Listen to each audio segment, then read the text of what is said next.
بفضل اللہ وبرحمتہ فبذلک فلیفرحوا صدق اللہ مولانا العظیم۔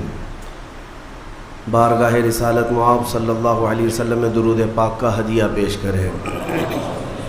اللہم صلی علی سیدنا و مولانا محمد معدن الجود والکرم وآلہ واصحابہ الکرام وابنہ الکریم وبارک وسلم صلاة دائمة سرمدا ابدا۔ آج عید الفطر ہے۔ اللہ تبارک و تعالیٰ کی طرف سے بندوں کے لیے آج انعام کا دن ہے۔ رمضان المبارک میں جس قدر عبادتیں، ریاضتیں، ذکر، تلاوت، تسبیح، تراویح آپ نے ادا کیے ہیں، ان سب کی اجرت کا آج دن ہے۔ اللہ رب العزت کی طرف سے آج بے پناہ بخشش، رحمت اور خزانہ برکت تقسیم کیے جاتے ہیں۔ عید کا تصور اسلام میں کیا ہے؟ خوشیاں منانا۔ اور اللہ تعالیٰ قرآن میں فرماتا ہے محبوب آپ فرما دیں جب تمہارے پاس اللہ کا فضل اور اس کی رحمت آئے تو خوشیاں مناؤ۔ اللہ کا فضل اور اس کی رحمت آئے تو خوشیاں مناؤ۔ قل بفضل اللہ وبرحمتہ فبذلک فلیفرحوا۔ اب جب اللہ کا فضل ہوگا اور جب اس کی رحمت ہوگی ہم خوشیاں منائیں گے۔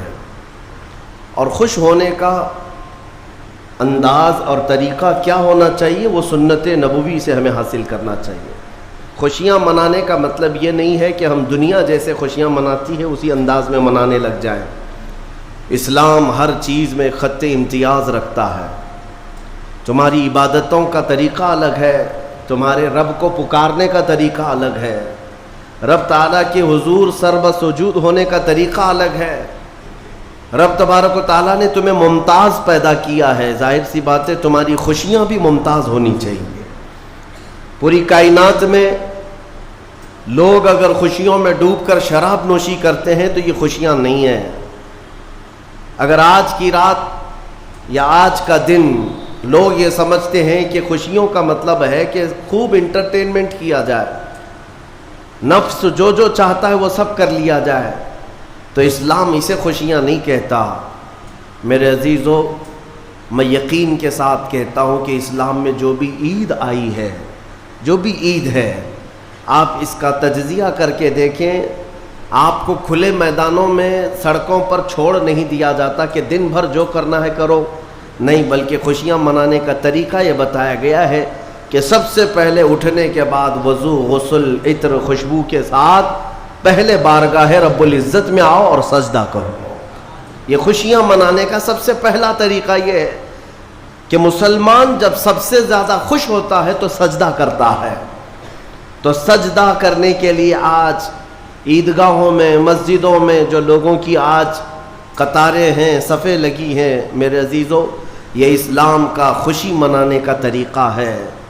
یہ نہیں کہ لوگوں کے درمیان کچرا بن کر کے لوگوں کو ایذا دے کر کے خوشیاں منائی جائے، اسلام اس کا قائل نہیں ہے۔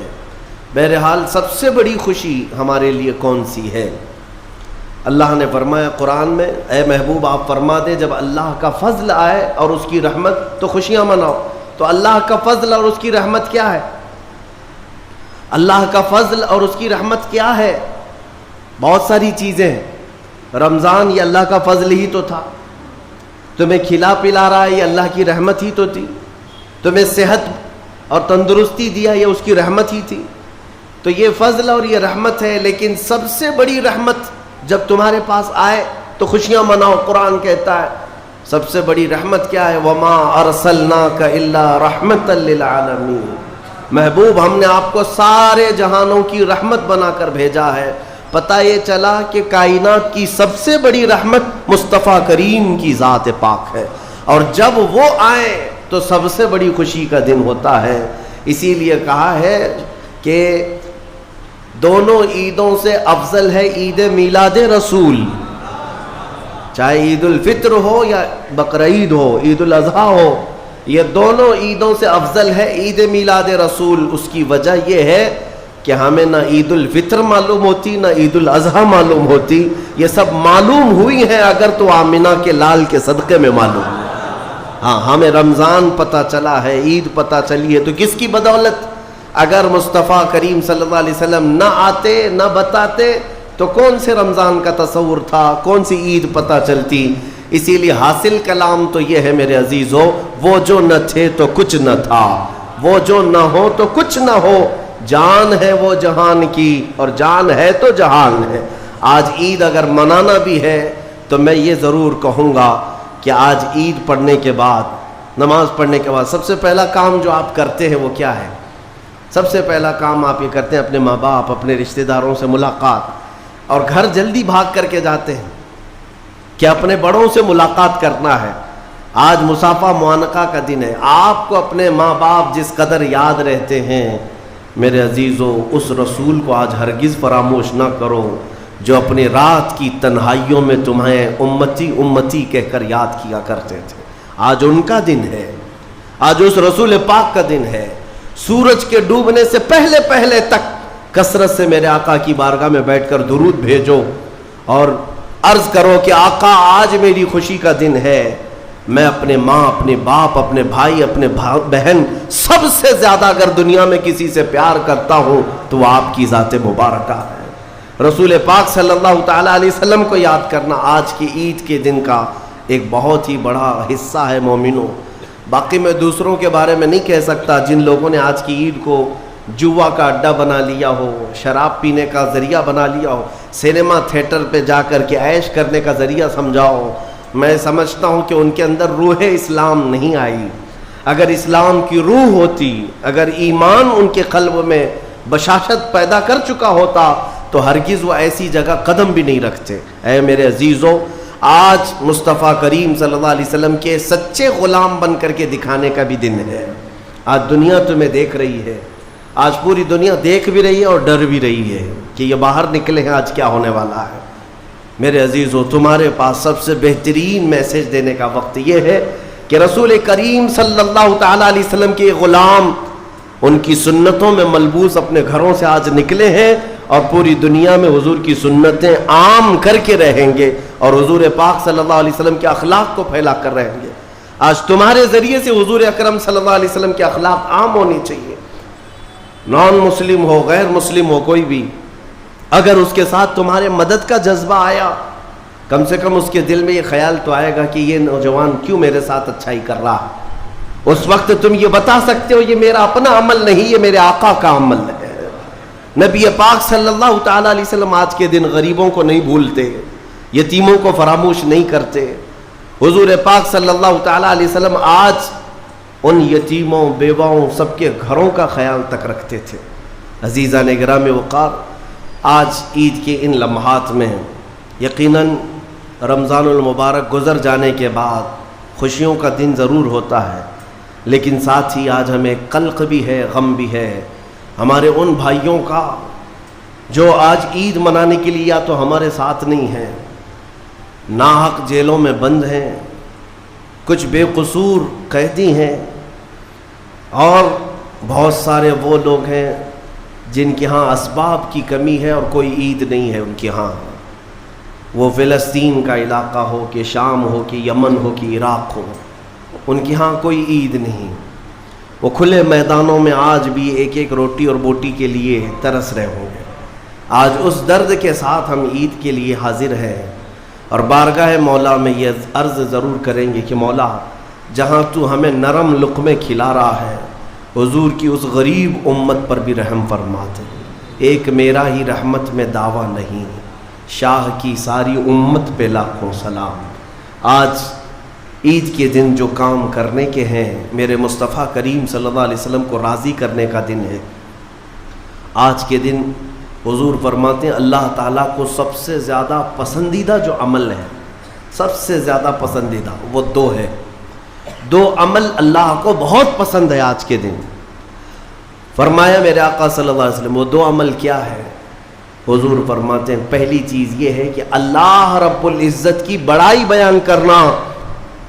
اللہ اکبر اللہ اکبر اللہ اکبر لا الہ الا اللہ واللہ اکبر اللہ اکبر وللہ الحمد۔ یہ اللہ رب العزت کی بڑائی، تکبیر، اللہ سب سے بڑا ہے۔ یہ تکبیر بیان کرنا پہلا عمل اللہ کو سب سے زیادہ پسند ہے۔ دوسرا عمل استغفار، استغفر اللہ استغفر اللہ استغفر اللہ استغفر اللہ ربی من کل ذنب واتوب الیہ۔ دو عمل آج کے دن اللہ بہت پسند فرماتا ہے، ایک اس کی بڑائی بیان کرنا تکبیر، اور دوسرے استغفار۔ اور فرمایا کہ جب اپنے گھروں سے نکلو تو تکبیر کہتے ہوئے نکلو۔ کتنے لوگ ایسے ہیں جو تکبیر پڑھتے ہوئے آئے؟ بہت کم لوگ ہیں، سب اپنے اپنے دھن میں چلے جا رہے ہیں۔ یہاں تک کہ فرمایا اس تکبیر کا اہمیت کا اندازہ اس سے لگاؤ، آنے کے وقت جس راستے سے آئے تھے عید کے لیے، جانے کے وقت دوسرے راستے سے جاؤ۔ واجب نہیں ہے، لیکن اس کی حکمت کیا ہے؟ ایک راستے سے آنا اور دوسرے راستے سے جانا سنت۔ فرمایا گیا کہ جب تم ایک راستے سے تکبیر پڑھتے ہوئے آتے ہو تو اس راستے پر موجود جتنے مکان، پتھر، درخت ہیں وہ سب تمہاری تکبیر کی گواہی دیں گے۔ قیامت کے دن تمہاری تکبیر کی وہ گواہی دیں گے کہ مولا یہ ہمارے سامنے سے تیری بڑائی کرتا ہوا گزرا ہے۔ تو ہو سکے دوسرے راستے پر بھی گزرو تاکہ زیادہ سے زیادہ ان تمام چیزوں کو اپنی تکبیر کا گواہ بنایا جا سکے۔ تو اس سے اندازہ کریں کہ تکبیر آج کے دن بہت اہمیت کی حامل ہے، اور اسی تکبیر کی آج ضرورت بھی ہے مسلمان کو۔ اقبال نے بہت اچھے انداز میں کہا تھا، کفر دم توڑ دے گا ٹوٹی ہوئی شمشیر کے ساتھ، گر تم نکل آ جاؤ ایک بار نعرہ تکبیر کے ساتھ۔ مطلب یہ ہے کہ اس تکبیر کا آج بھی بہت سارے لوگوں کو انتظار ہے، جس تکبیر کی آواز سے ہی کفر کے خیموں میں ہلچل مچ جائے۔ وہ صرف اور صرف حلق سے نکلنے والی تکبیر نہیں ہے، وہ ایمان کی بشاشت اور توکل کے ساتھ نکلنے والی تکبیر ہے۔ اللہ رب العزت ہم سب کو کہنے سننے سے زیادہ عمل کی توفیق عطا فرمائے۔ آج میرے عزیزوں، عید الفطر میں جو نہیں کرنے کے کام ہے وہ مجھے بتانے کی ضرورت نہیں، سمجھدار طبقہ ہے ہمارا۔ آج شام تک ایک بات طے کر کے رکھ لینا، کیونکہ کل رات کو ہی شیطان آیا ہے چھوٹ کر کے قید سے، اور وہ اپنے پورے فورس کے ساتھ چاہتا ہے کہ تمہیں کسی نہ کسی طرح سے ان راستوں سے لے کر گناہوں کے اڈوں پر لے جاؤ۔ کتنے ایسے لوگ ہیں جو ایک ہی دن میں اس کے شکنجے میں پھنس جاتے ہیں، یہ ان کا معاملہ ہے۔ اسی لیے آج شام تک اپنے آپ کو کنٹرول کرو کہ میں نہ آج گانے بجانے، سینما اور جوؤں کی طرف جاؤں گا، اور نہ ہی بے حیائی کے اڈوں کی طرف جاؤں گا۔ آج کا دن اللہ رب العزت اپنے فرشتوں پر رشک فرماتا ہے۔ توجہ تو چاہتا ہوں، توجہ۔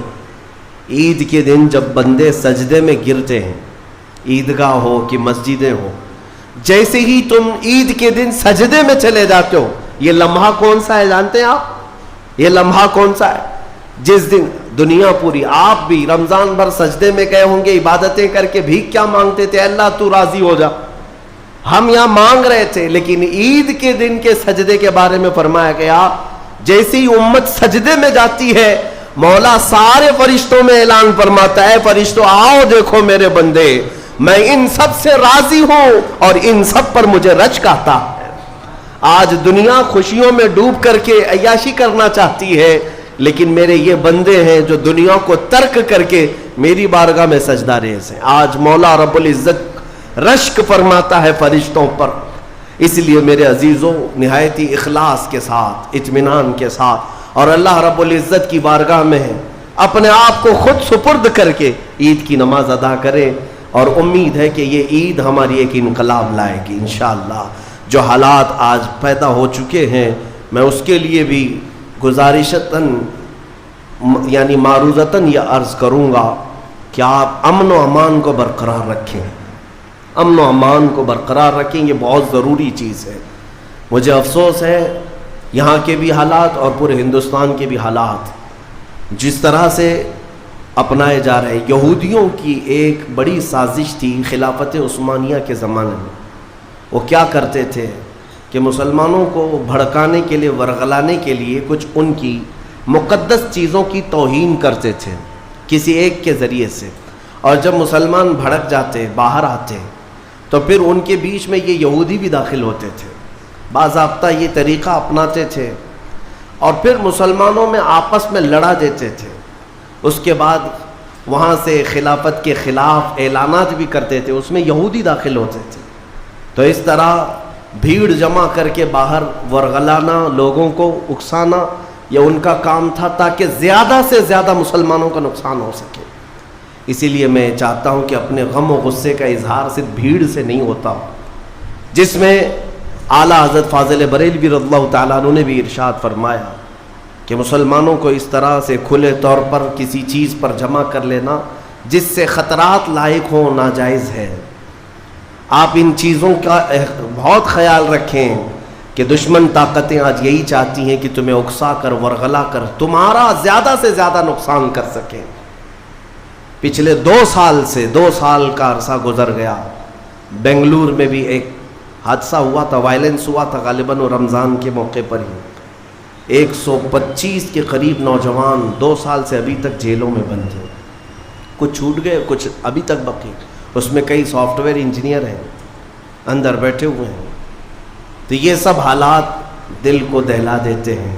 آپ امن و امان کو برقرار رکھیں، اور جب تک اپنے بڑوں اور بزرگوں کی طرف سے کوئی بات نہ آئے، آپ کوئی بھی چیز اپنے ہاتھ میں نہ لیں، اور اللہ کریم ہم سب کو ماحول میں امن و امان برقرار رکھنے کی توفیق عطا فرمائے، اور ظالموں کے شر سے مولا ہماری حفاظت فرمائے۔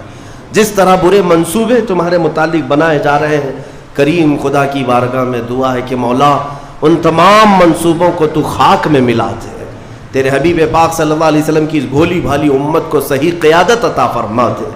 رب العالمین، آج کے عید کے دن جب تو سب کو نواز رہا ہے تو اس غریب امت کو مولا تو رحم و کرم سے نواز دے، تیرے حبیب پاک صلی اللہ تعالیٰ علیہ وسلم کا سچا عشق اس پوری امت کو عطا فرما دے۔